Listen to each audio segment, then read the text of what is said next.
Alright boys, give you a little demo here with the Deus 2 version 2.00. The Manticore's got the latest version in there. The Manticore's currently off.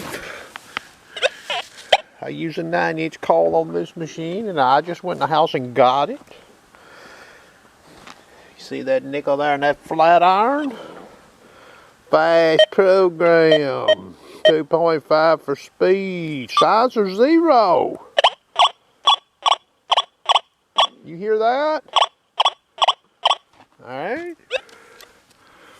Let's remove that good old nickel there. What do we get now? Hell, we get the same damn thing, don't we? Alright. We're going to raise the silencer to 1. We're still getting down false on that thing. You see that? Silencer 2. Just leave it at silencer 2.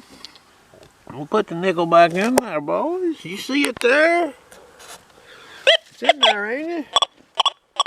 So this machine don't really sound any damn different with that nickel there versus not. Now, would a person dig the nickel there by the flat iron? He might.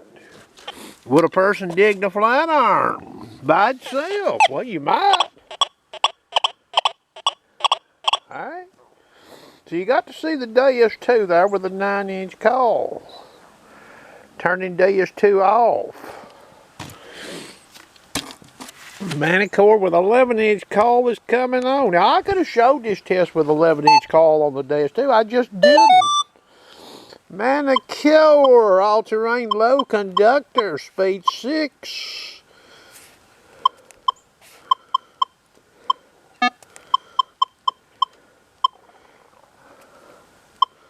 Custom upper Ferris limits opened up at 68. Now you can vary this a little bit. You know, it's going to be up to you, the user. I'm sweeping that flat iron, boys.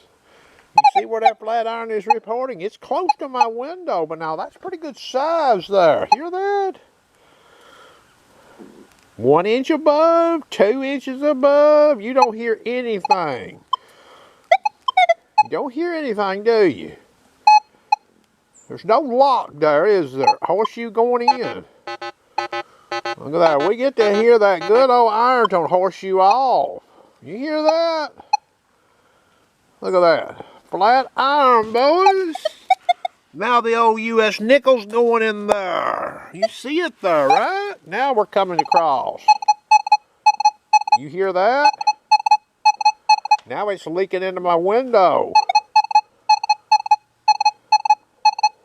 Giving me something to get sort of curious about, huh?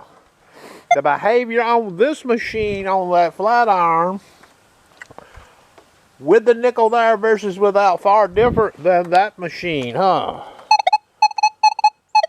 What happens if we turn on this?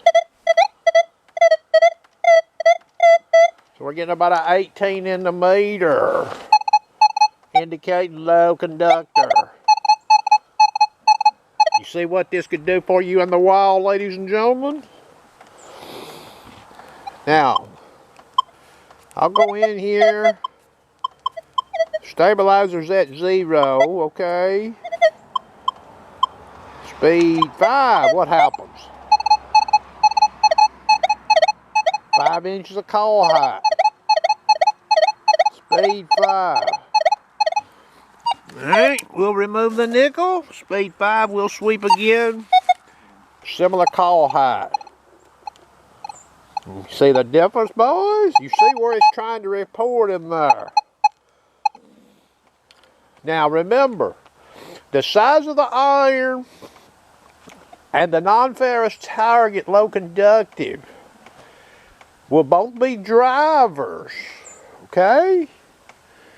And here's what I'm going to tell you about this. Let's say you wanted to go into a site with this machine and you wanted to try to purge it of all non-ferrous targets. Well, you might use this custom upper ferrous limits. Now, I've got it opened up at 68. You could open it up a little sooner, 65, 66.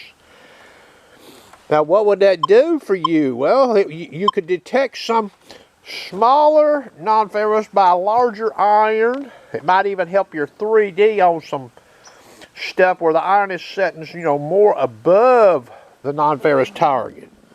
Okay? But, and I'm going to go ahead and go over here and I'm going to stretch it out. That's 67. See there? See, it starts leaking in. So you would get leakers on some of your bigger iron, but believe it or not, on a lot of your nails, you wouldn't get anything leaking in, okay? 68 is what I like, but you get to do your own setup with this machine. Again, that's just the flat iron. You hear that? That's 1 inch above it. See where it's reporting. 2 inches, 3 inches, 4 inches. Nickel going back in there. You hear that? You see what it's doing to you. You see the ID. Okay? Another little demonstration by the old sharpshooter. You can find this beneficial in the wild dependent. Okay? I show detectors, folks. I try to help everybody out I can. Okay? I hope you enjoy.